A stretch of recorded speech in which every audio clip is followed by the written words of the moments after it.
Welcome to వార్త. నేను దేవా.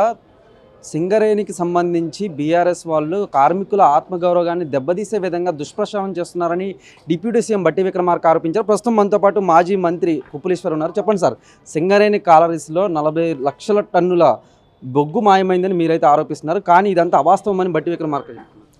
అంటే అవాస్తవమే అని చెప్పడానికి వాళ్ళ దగ్గర ఆధారాలు లేవు. ఎందుకంటే సింగరేణి వెబ్సైట్లో వచ్చినటువంటి సమాచారం ఆధారంగానే 11 డివిజన్లో ఉన్నటువంటి బొగ్గు నిల్వలను పరిశీలిస్తే ఎక్కడ కూడా 40 లక్షల మెట్రిక్ టన్నుల బొగ్గు నిల్వ లేవు.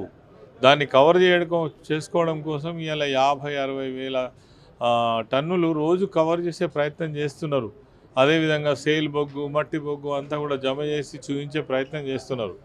జనరల్గా ఇది బయటికి రాదని వాళ్ళు అనుకున్నారు, కానీ ఏదో కారణంగా బయటికి వచ్చిన తర్వాత ఒక ప్రతిపక్ష పార్టీగా సంస్థకు నష్టం జరుగుతుంటే, కార్మిక వర్గానికి నష్టం జరుగుతుంటే, ఒక ప్రభుత్వ రంగ సంస్థ మునిగిపోతుంటే చూసుకుంటా ఊరుకోలేము కదా.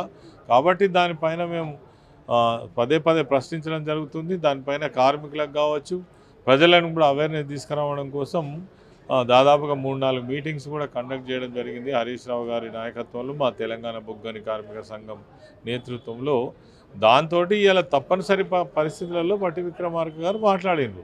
అంటే కిలో బొగ్గు కూడా బయటకు పోయే పరిస్థితి లేదు, మేమైతే మాత్రం ఆ బౌండింగ్ లాగా పర్యవేక్షిస్తున్నామని బట్టి విక్రమార్క చెప్తున్నారు. అంటే నేను అనేది ఏంటంటే, బొగ్గు బయటికి పోయింది, దొంగలు ఎత్తుకపోయిందని అనట్లేదు.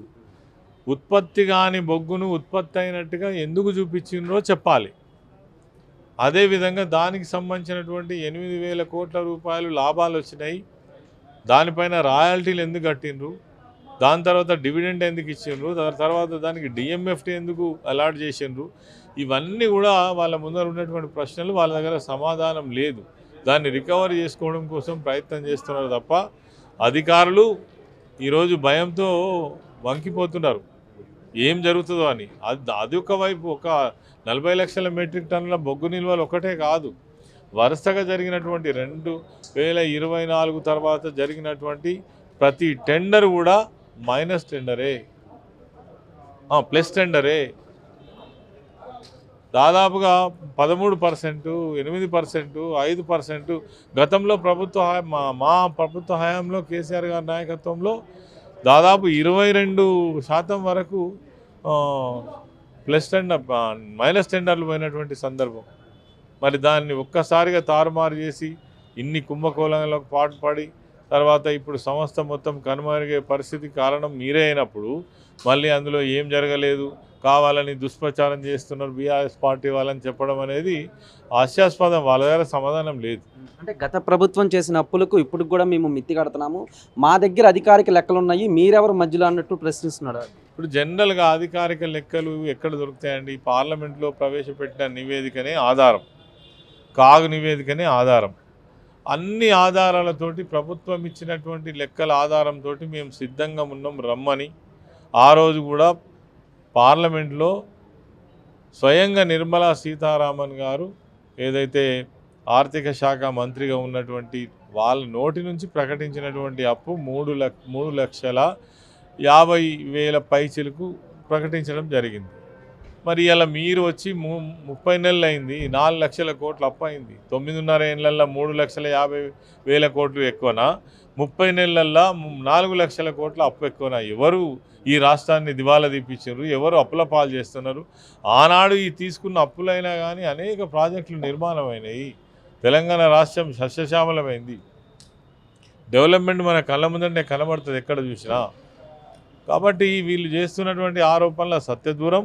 ఇప్పటికే ఈ ఆరోపణ చేసే తెలంగాణ ప్రజలను తప్పుదో పట్టించి వాళ్ళ అధికారంలోకి వచ్చిండ్రు. ఆ రోజు కూడా నిజంగా తెలంగాణ ప్రజలను నమ్మించిండ్రు అప్పుల పాలైంది అని. నిజం కాదు అది. కాళేశ్వరం ప్రాజెక్టు ఎంత గొప్ప ప్రాజెక్టు. ఒక్కొక్క జిల్లాలో కలెక్టరేట్లు కావచ్చు, కొత్త డివిజన్లు కావచ్చు, కొత్త మున్సిపాలిటీలు కావచ్చు, కొత్త మండలాలు కావచ్చు, కొత్త గ్రామ పంచాయతీలు కావచ్చు, అనేక లక్షల మందికి నియామకాలు కావచ్చు.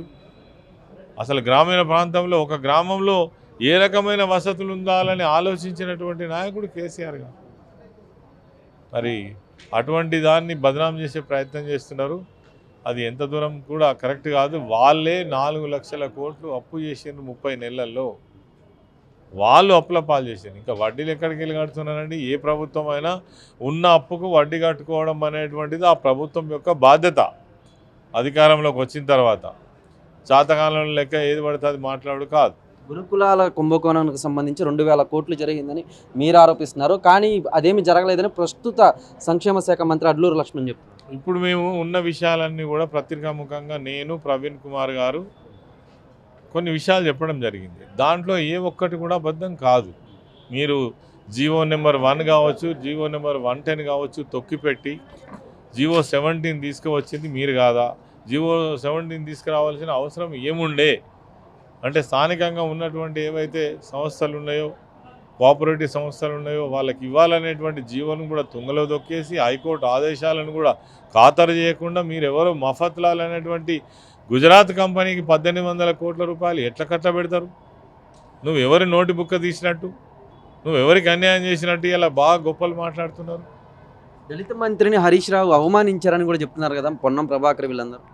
దళిత మంత్రిని అవమానించినట్టు హరీష్ రావు గారు మాట్లాడలేదు. దళితులకు న్యాయం చేయండి, దళితుల డబ్బును మీరు దోచుకుపోకుండా చూడండి, దళితుల డబ్బు ఎవరికో దోచిపెట్టకండి, దళితులకు అలాట్ అయినటువంటి ఫండ్ ఏదైతే ఉందో వాళ్ళ కోసమే ఖర్చు కావాలి, వాళ్ళకే ఈ కాంట్రాక్ట్ ఇవ్వాలని అడిగిండు హరీష్ రావు గారు.